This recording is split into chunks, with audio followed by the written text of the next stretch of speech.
to Career Uprising. I'm your host and professional career coach, Lorraine Rise. Join me as I guide you through an amazing journey of self-discovery and empowerment. If you are looking for work, changing careers, or stuck in a toxic job, then this is the show for you. I offer both practical and spiritual guidance to help you up-level and advance your career. Let's start the uprising.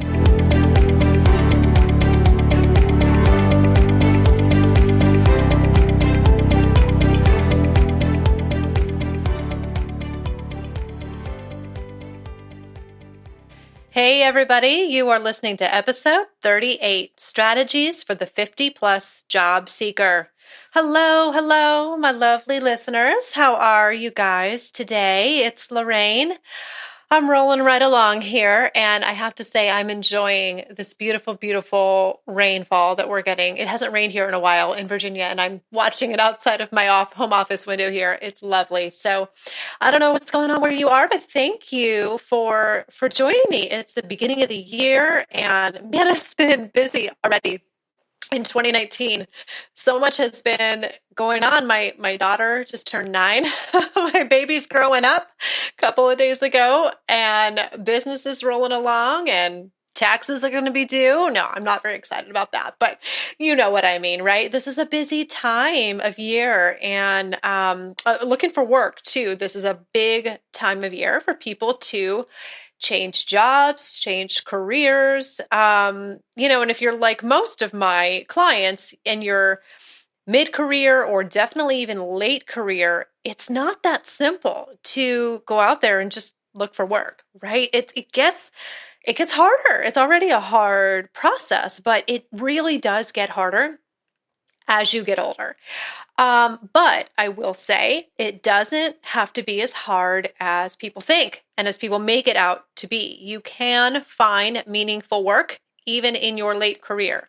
So I'm going to help you out with that today by sharing some strategies that I have developed over the last couple of years, helping the older job seeker. So I titled it 50 plus, but of course, if you're not exactly 50 or you're just pushing 50, anything like that, I still think this will resonate with you. So listen up. It will apply, a lot of what I'm going to say, honestly, applies to job seekers of every age. But I'm going to give a little extra TLC today to those older job seekers who are still in the game and not ready to get out of it just yet or not able to, but they're out there competing with some of those younger folks. So even if that isn't you and you're listening today, share this podcast with someone else. If you have someone else in your life who is at this stage in their career, pass it on. I'm sure they will appreciate the help.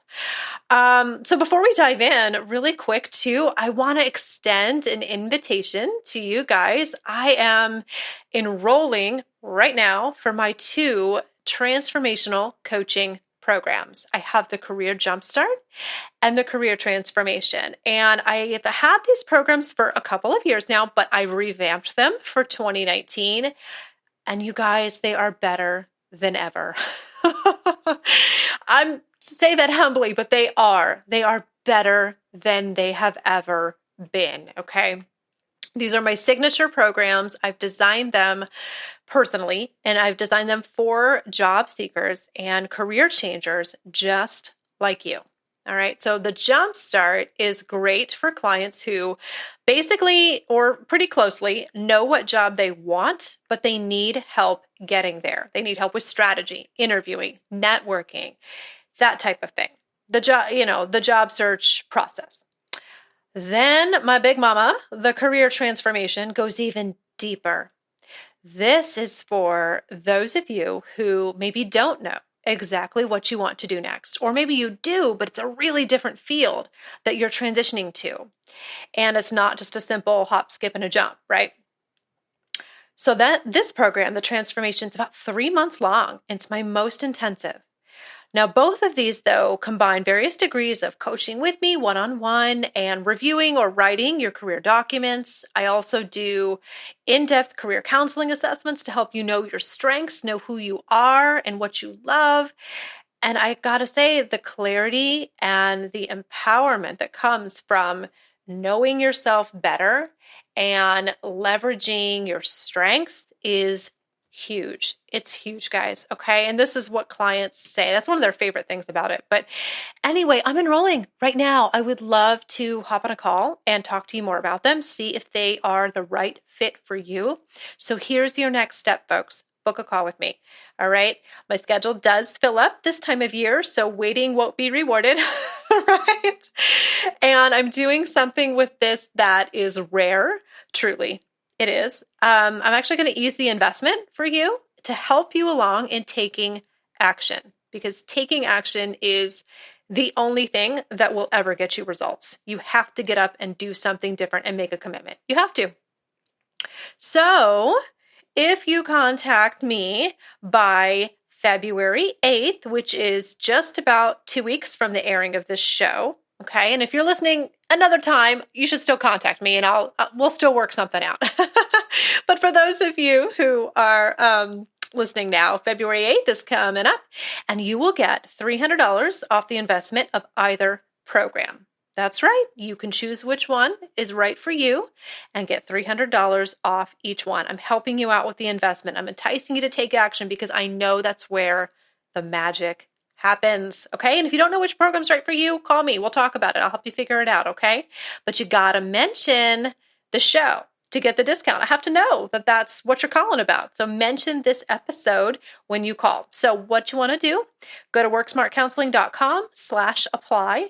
That's worksmartcounseling.com/apply.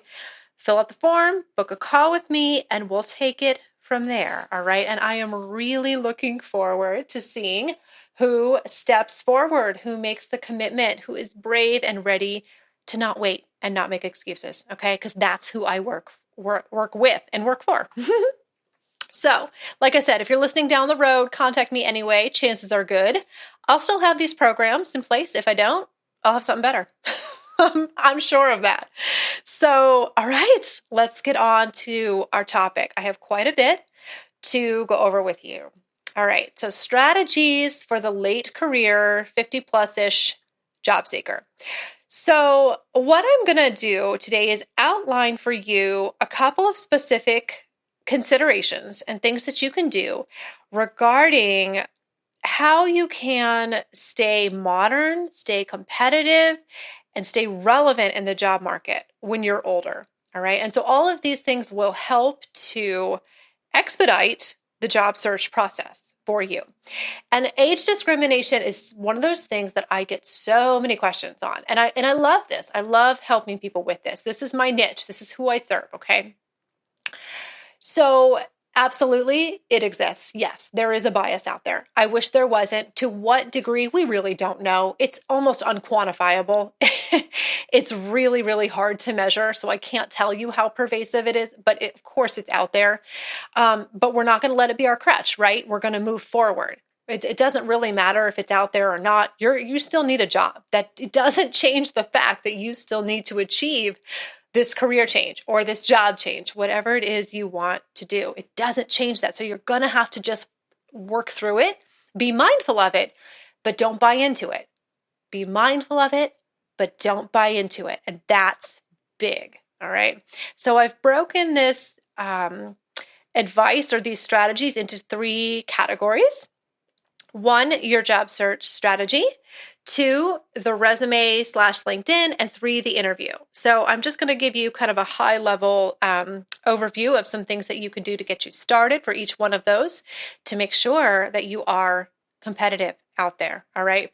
But those are the 3 basic hurdles that you typically have to jump over in a job search. So, and the advice is a little bit different for each one. So that's why I kind of broke it out into those chunks. All right, let's rock and roll. Here we go. So number 1, for older job seekers, and concerning your job search strategy. Here's the first thing I want you to do. I want you to target certain employers. You may not know this, but there are actually employers out there, and there's lists of employers out there who are more committed than others to hiring older workers.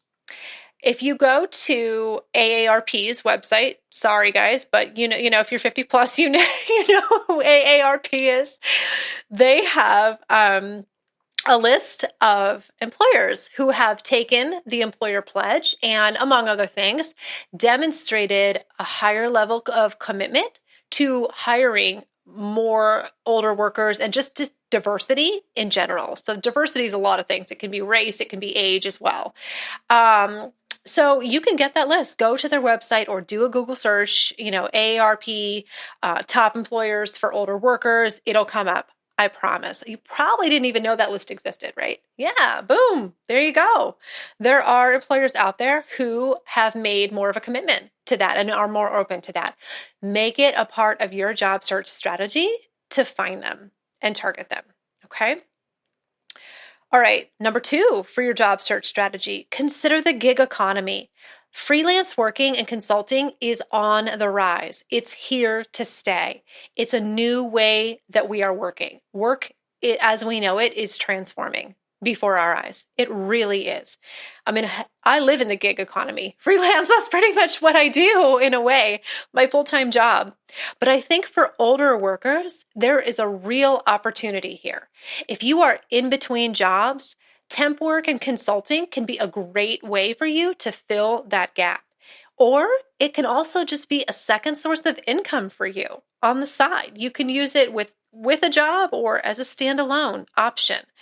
I've coached a number of people who have held down some form of formal or informal consulting work, which has kept them active. It's given them a present job to put on their resume when they didn't have a traditional job.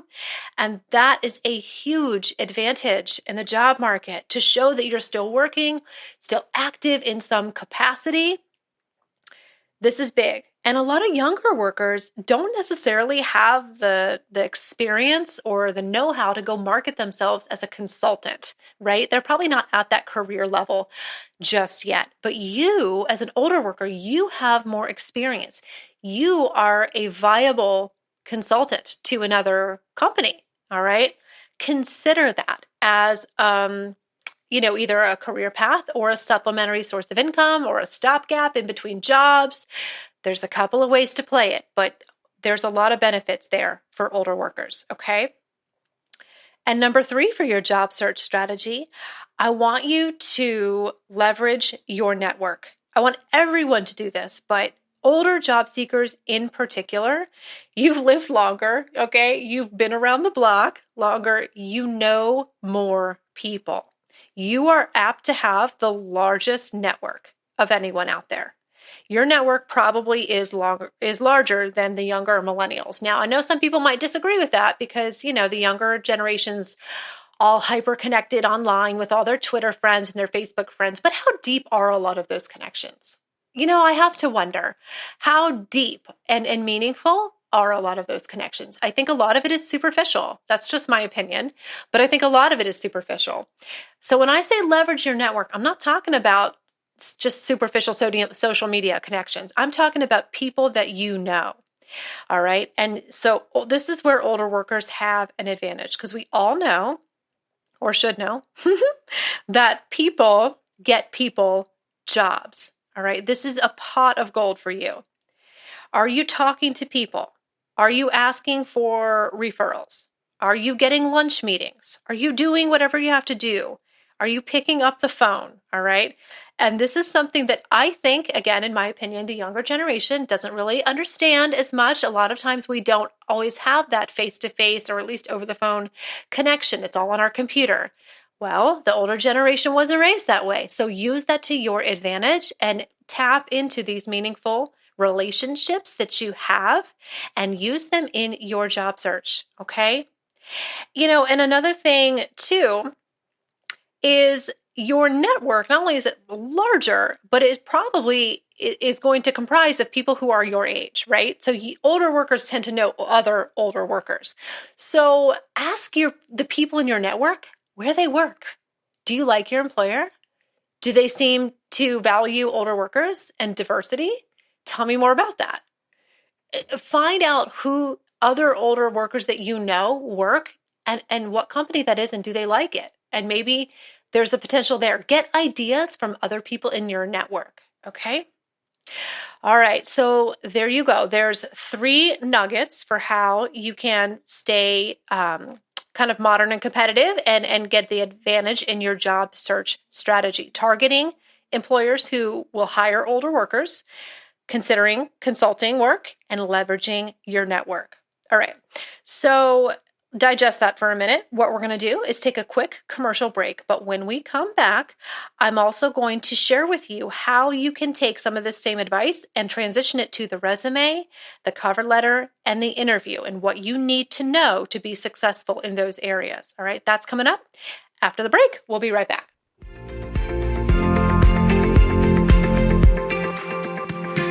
Hey everyone! While the show takes a short break, I want to let you know about a book that I recently wrote. That's right, a book. It's called Career Uprising: Unlock Your Potential and Advance Your Career. And it walks you through how to bring about massive change in your career. And I'm talking about real, lasting change at the deepest levels. You'll learn more about my own career journey and the exact techniques that I have used to create my own success. So if you want to make a big move in your career, but you don't know how, or don't think that you have the courage, go to Amazon.com and purchase the book. It's called Career Uprising: Unlock Your Potential and Advance Your Career. And it's an ebook, so you'll be able to download it through the free Amazon Kindle app and start reading it instantly. And I've priced it very low cost, so you have nothing to lose.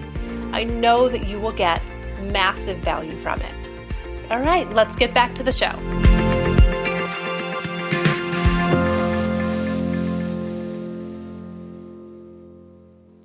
And we are back, guys. All right. So we have more to dig into here. So what I'm going to do is now let you know what you need to know for writing your resume. I get a lot of questions about this as well from the late career job seeker of, what do I do about all my work history? How much of it should I show?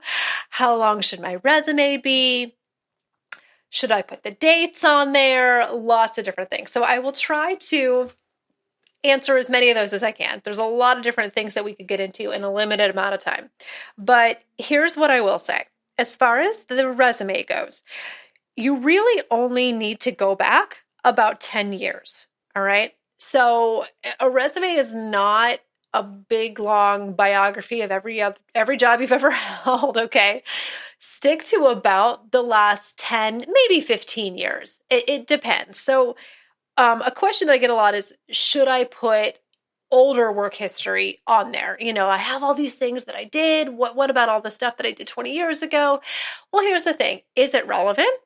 If it is, then you can put it on there. If it's not, get it off of there. If it's not relevant to where you're going next, and that's really true kind of for anybody, but especially if you have a ton of work history to get through, limit it to the last 10 to 15 years. And if you have older work that is relevant and that you do think would be advantageous, here's what you can do. Consider adding that experience just kind of small at the bottom of your resume, and you can take the years off, all right? And just give it a label in that section of, early career history or additional work history, something like that. And then just list the company, the title, maybe a little summary description. That's it. You don't have to list the dates, but at least that way you're putting the experience on there so it's not forgotten, but we're not dating it either.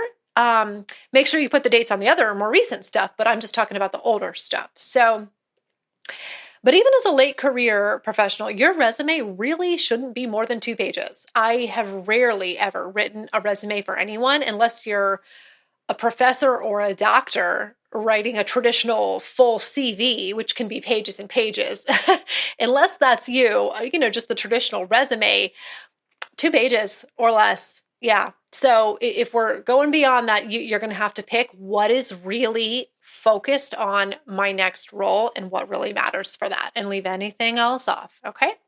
So number 2 tip for your resume is weave in any professional development or certifications that you've done to keep your skills up to date, especially technical ones. Okay. So one of the things that employers are looking for in an older worker is to make sure that they are modern, up to date with their skills. And like I said, especially technical skills. So if you have anything pretty recent in the last couple of years, online courses that you've taken, certifications, anything like that, please highlight that. Maybe put it in bold, put it up at the top, do whatever you can to call attention to that, hey, I'm staying on top of things. I'm still going back to school. I'm still learning new skills. You want that message to come across in your resume. Okay, so do what you can to highlight that if that applies to you. And then number 3 for the resume, I would say take a look at the look and the format of your resume and just do your best to kind of think, does it look modern? Does it look up to date? There's no real right or wrong here, but if the font looks old and it looks real, just old fashioned, have somebody else look at it and go, do you feel like this looks pretty modern? You use a little bit of color, update your fonts, maybe put a little bit of borders in there. Don't get crazy. You don't need fancy formatting on a resume. No one cares, really. They don't.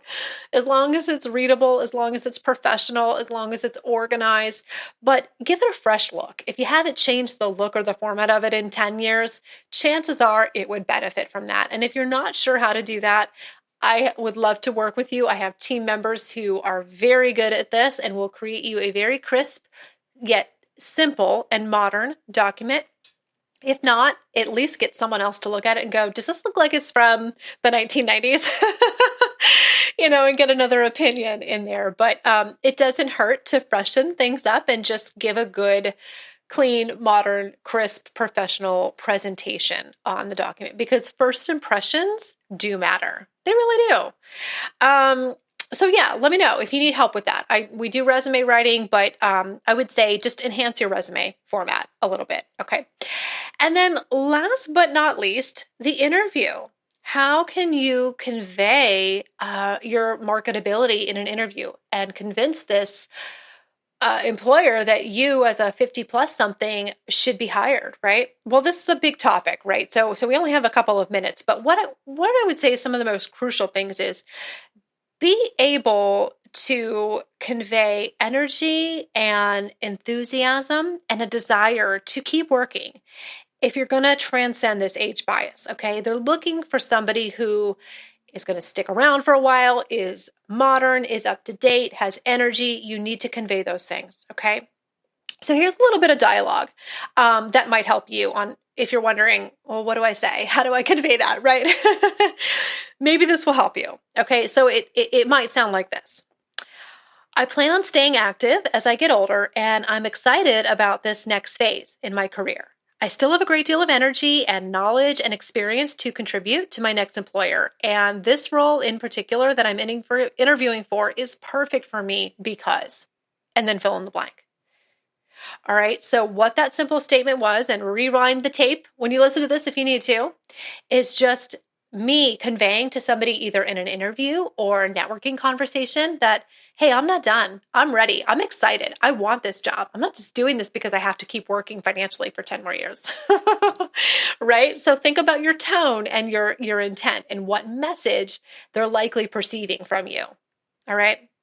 Here's another sentence that might help you for when you're trying to reference older work history without dating yourself too much, but maybe you have accomplishments from the past that you want to talk about, even though it's 20 years ago, right?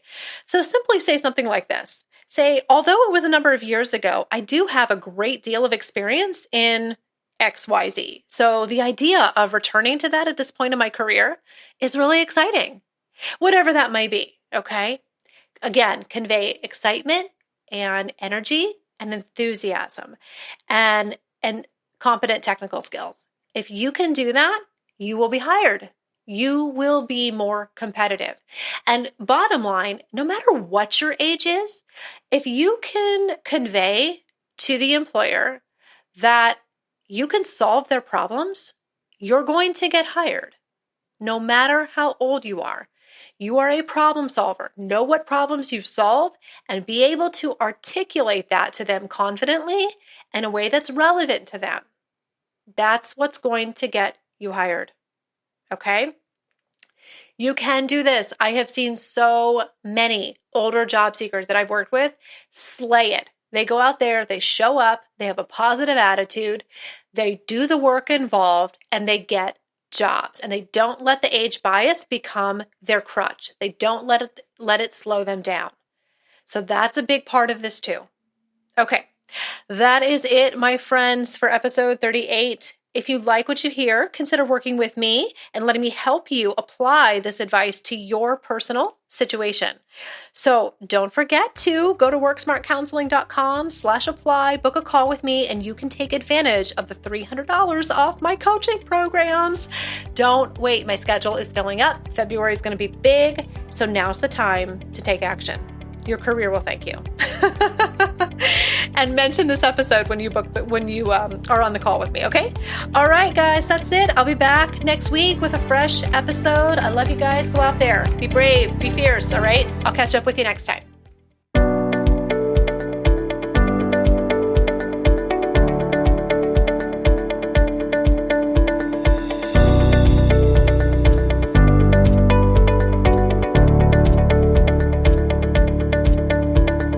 That's it for today's show. Thank you so much for listening. If you like what you heard today, please consider giving the show a positive review on iTunes. It would mean a lot to me, and it would help to spread the word so that others can learn about the show. Thanks again for tuning in, and I can't wait to connect with you again next time on Career Uprising. This show is brought to you by InflowRadio.com, the best curated talk radio network for personal development, wellness, spirituality, and conscious business.